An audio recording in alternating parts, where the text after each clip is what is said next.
How's it going? Today I'm on my Nicot 72 volt little pit bike here. It's called the Nicot E-Wolf. Got some pretty cool news about it, so let's just go for a ride and talk about it.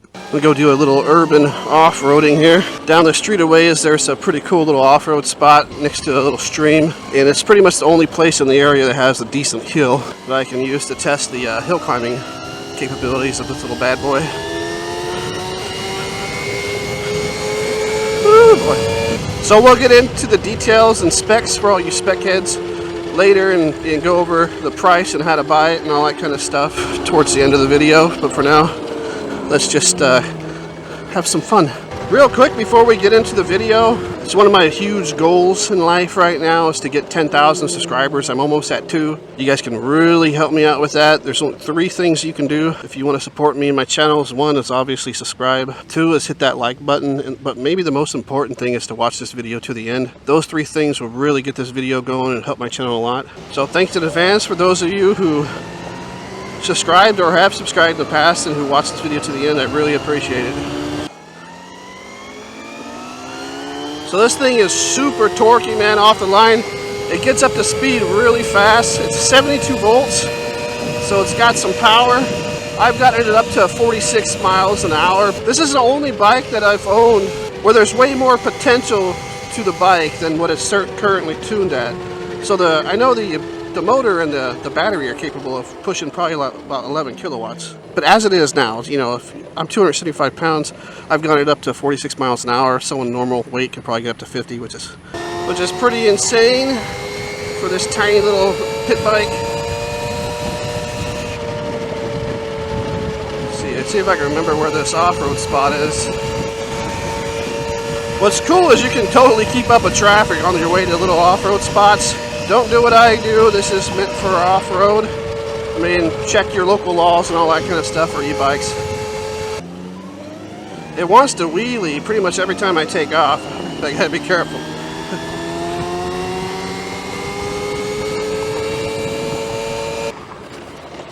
Alright.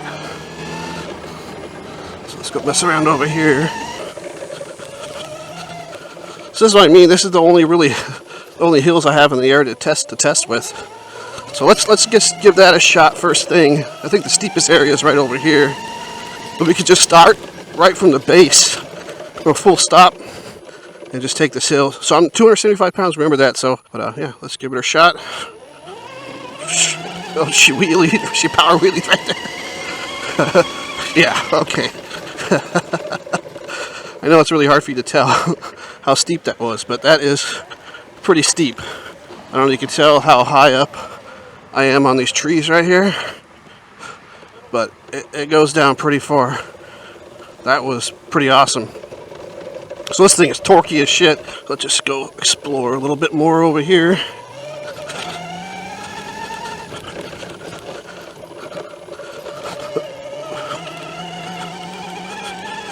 Taking this hill again.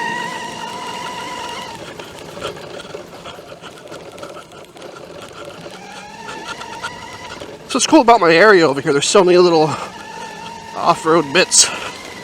Urban off-roading is what I call it. Yeah, this piece just opens up over here. There's a huge wide open area here to mess around in.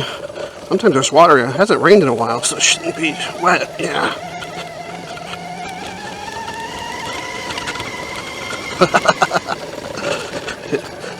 Take this hill. Just nothing. Cool. What's that? Usually they have this stuff all mowed.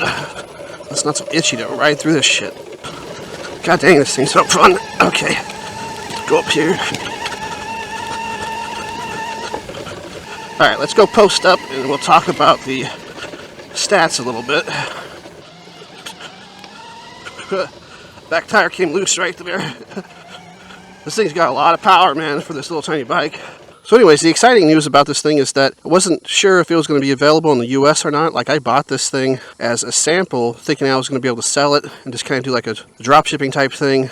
But things got a little squirrely there for a little while. I think it was kind of up in the air whether they're going to allow me to do that or not, even though they originally agreed to. But anyways, I was almost about to sell this thing, and they let me know that these things are available to to purchase through retailers like me in the US. They ship from the US. Right now there's only like 4 in stock. All 4 are 72 volt. They look exactly like this. 2 of them are 20 amp hours, a little less power. I think they're like 5 kilowatts or something like that. And 2 of them are this 30 amp hour model, which is 6.5 kilowatts. The 30 amp hour 6.5 kilowatt version, this one right here, exactly how you see it, is $34.99, and the 20 amp hour 5K version is $32.99. That's actually a pretty good deal for this bike here, because you're getting, you know, a 72 volt 30 amp hour battery. You're getting 6.5 kilowatts tuned, so this just outperforms by a long shot like a new Surron, which runs like 4K. You can see it's got like FewMoto style brakes, dual pistons, front and rear. The suspension on this thing is awesome. Like, I'm 275 pounds. It is stiff, right? It's purpose built. This thing's designed for kids to go like crazy on motocross tracks, doing jumps, you know, going off into the woods, climbing hills and stuff like that. So this thing is built tough. It's made to be pounded on and rode hard, right? So the suspension is stiff. Because it's stiff, it's great for adults, right? Especially big fat ones like me. I didn't even have to adjust it out of the box. It was just perfect for me. So don't worry about having to change the suspension or anything on it, because it's going to work great. So right now they all come with the rear foot brake. What's kind of cool about these handbrakes is they break away. Like, if you fall down, you're not going to break your levers because they come up. So it's got like a Bafang system. So you can see the motor is a Bafang motor and the battery controller. So it's all really high-end electric system. There's a little screw in the bottom. The seat comes off and you can pull the battery out just like you can like a Surron or whatever. The wheels are 12 in the rear, 14-inch in the front with these knobby tires it comes with. You can't see it, but it's got a 420 chain. It's got this little chain protector here.